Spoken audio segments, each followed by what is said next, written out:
Hi YouTube, this is Derek with Money Ahoy, and this is the last video you're going to see from me that looks like crap.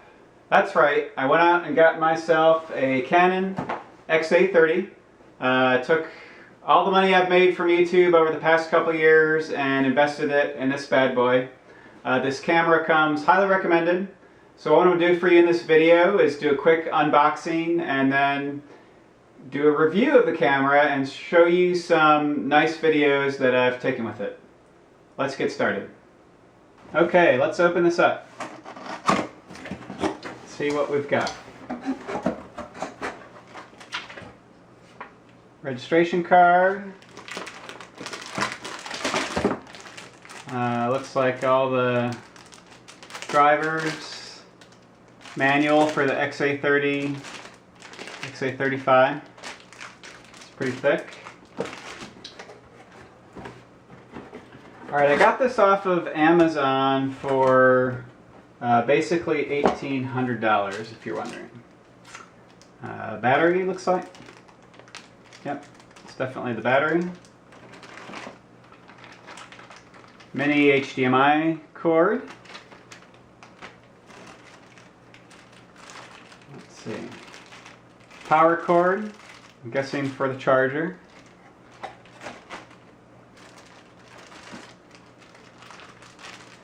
Lens hood / cap. Remote control. Battery for the remote control. This is the transformer.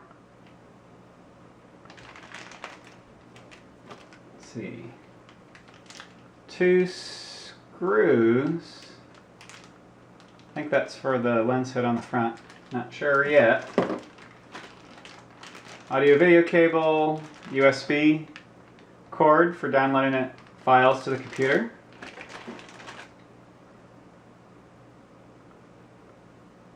Let's see, I have no idea what these are yet. 2 little rounded things. We'll find that out in a minute.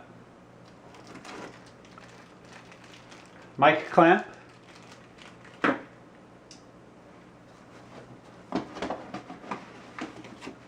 Let's see, what is this thing? This is the handle and the microphone controls. Very sturdy feeling. Kind of feels magnesium like my DLSR. The SLR, sorry.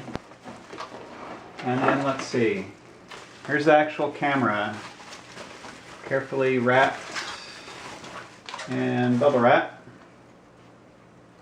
and a static bag.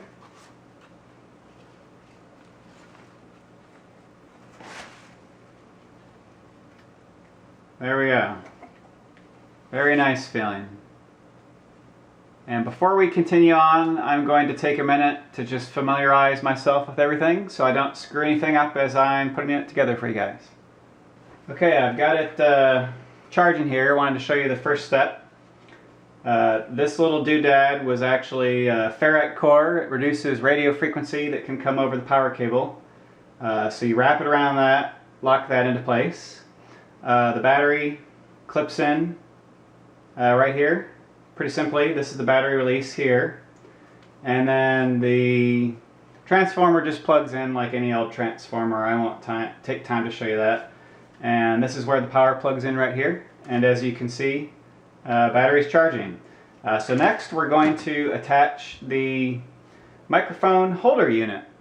Okay, now I'm going to attach the microphone holder unit to the handle unit. So you can see this is just going to slip right in here. And now you can probably figure out what these 2 supplied screws were for. I'm basically just going to insert these and screw the whole contraption together. Alright, now what we're going to do is attach the holder unit in place. Basically, okay, make sure these screws are loose. Basically just slides right in here to this hot shoe, and then here on the back. There we go. Didn't want to force it too much. So now you just tighten down this little thing right here to anchor it to the camera, and then you're gonna tighten these two little set screws, obviously. And it says to use a coin or similar object to firmly tighten everything down. I don't have a coin or similar object, so I'm going to do that off screen here. And you can see the whole thing's nice and compact now, ready to go. Next up, we're going to attach the lens hood. Okay, now to put on lens hood, you're just going to remove the lens cap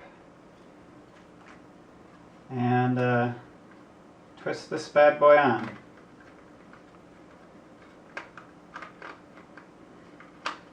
There we go. There we go. It's on. And you can see there's a little switch here just to flip it open and close. And you're good to go with the lens hood. Now, you can see on-off switch, power, charging, focus, zoom, viewfinder. You can see here's where you put the SD cards, infrared. It's only going to work if you've got your handle attached. Let's see. Over here you've got all your mic controls, volume, channels, mic holder, record, start and stop, zoom in and out, where your microphone actually goes. Viewfinder here, start, stop again. Menu switcher, zoom. You've got several built-in modes, auto, sim mode, or manual. Here's where your mics are going to plug in. You can see here, there's a microphone here, and this is also where you can hook up a 3.5mm microphone, headphones, mini HDMI out, USB out, remote IR there, speaker for your playback. Here's where you can screw it into a tripod. Okay, and pretty simply for the remote, you just need to insert the battery. So you there's a little button here, a little slide. You're going to slide that, and slide the whole thing out. And then it says you need to insert the battery plus side up with the back of the remote. So plus side up like that. It's a little confusing. There you go. Now we have a working remote. Okay, now that we've done the unboxing, I'm going to go ahead and show you a couple test shots. We'll do some dark shots, give you a sense of the zoom, and just a couple outside during the day shots. And of course this is being shot right now with the camera, so you can kind of get a sense of what it might look like on the indoors. Okay, this is a video under pretty low light in the kitchen. It's about 5:30 and I just have the one kitchen light on, and I'm going to show you some of the zoom. You can see the kitchen's a mess, but I'm going to zoom in on this fish tank and show you how you can see that fish there. So you can stay, I need to clean the fish tank, but a pretty outstanding zoom performance. You can go from not even seeing the fish to all the way you can tell what kind he is and everything. Same thing with the fish food. You can read the directions on the fish food under really terrible lighting from this far away. That's pretty amazing. Real happy with the zoom so far.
All right, here's an example of infrared. I've got all the lights off in the house, and see if you can see the same fish tank, just barely. You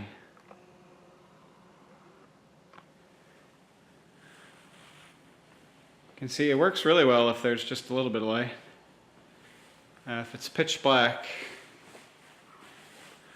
kind of like here, it's pretty difficult to see anything.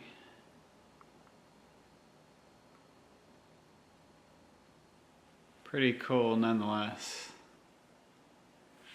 Seems like it has a bit of problem focusing when it's very dark. So it seems like you need just a little bit of light to pick stuff up.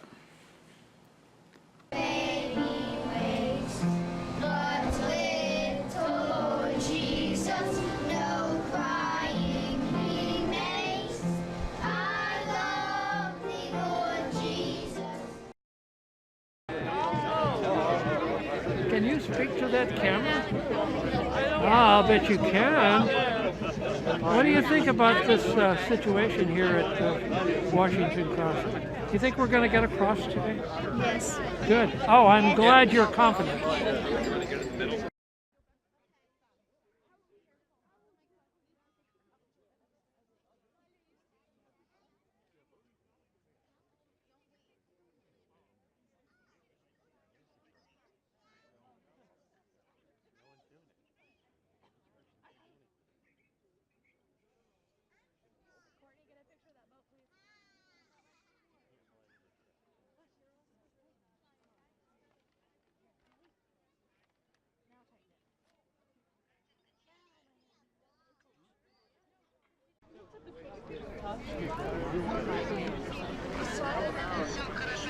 That's all we need.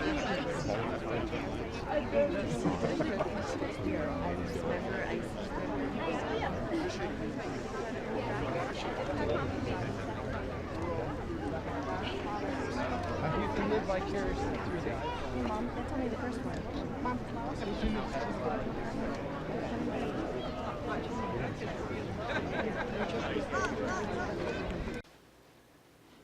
Okay, now that you've seen I guess a wide cross section of different shots with the camera, my overall review for the Canon XA30 is positive. It's got a number of great features, great image quality outdoors, I think. Also, really nice image quality in low light. The built-in microphone's pretty good as well. I went out and purchased a separate shotgun microphone that I'm using now, so that gives you kind of the sense of what's possible there. Zoom is phenomenal. You get your 20x zoom. That was one of the main reasons I like this camera. I could set the frame exactly how I wanted it for YouTube videos without moving my tripod all over the place. So great grades there. Some minuses about the camera. Of course, it's $1,800. It's very expensive. So the value, I'm not sure, is really going to be there. I'll get into more of that in a minute. The overall focus speed or how it focuses in low light is not the greatest. I was a little disappointed about that. And also, you may notice throughout this video, I haven't quite figured it out yet. Maybe somebody can point it out to me in the comments, but I'm getting this weird echo kind of stutter with the audio every once in a while as I'm editing, and it's probably coming through to this YouTube video. It's driving me crazy. I can't figure out what's causing it, if it's the camera, the SD card, something with the microphone, or what. I've tried to Google it. I don't really know what it's called. I just call it audio stutter, and I can't really figure out why that's happening. So hopefully I can figure that out eventually, and it's nothing to do with the camera. Overall, in terms of using this camera for YouTube videos, I'd probably give it, I don't know, a B overall. If I could go back and do it again, this camera might be a little bit of overkill for just normal YouTube videos. It's pretty expensive at $1,800. It's great quality. I love the little flip around viewfinder. I'm using it right now as I'm recording myself to make sure everything looks right. So that part's cool, but I think there are other cameras out there kind of in the $800 range that might better suit your needs. So overall, like I said, I'd give this camera a B, I think. It is pretty expensive, and that's the main reason I'm knocking the grade down, is I expected a little bit better performance in low light, and I'm just not sure it's great to fit my use, and maybe that's my fault for not really doing enough research, but I think it would be great for kind of amateur movies, but for something like YouTube videos, it's just overkill. I'd really recommend you maybe save yourself a little bit of money and go with something a little bit less expensive. But anyhow, the link's below in the comments if you want to go straight to Amazon to check out this camcorder. And if you like this video and review of the Canon XA30, you know what to do. Give me a thumbs up, and please subscribe. And if you have any questions, just leave them in the comment section below. This is Derek for Money Ahoy. I hope you enjoyed this unboxing and review of the Canon XA30.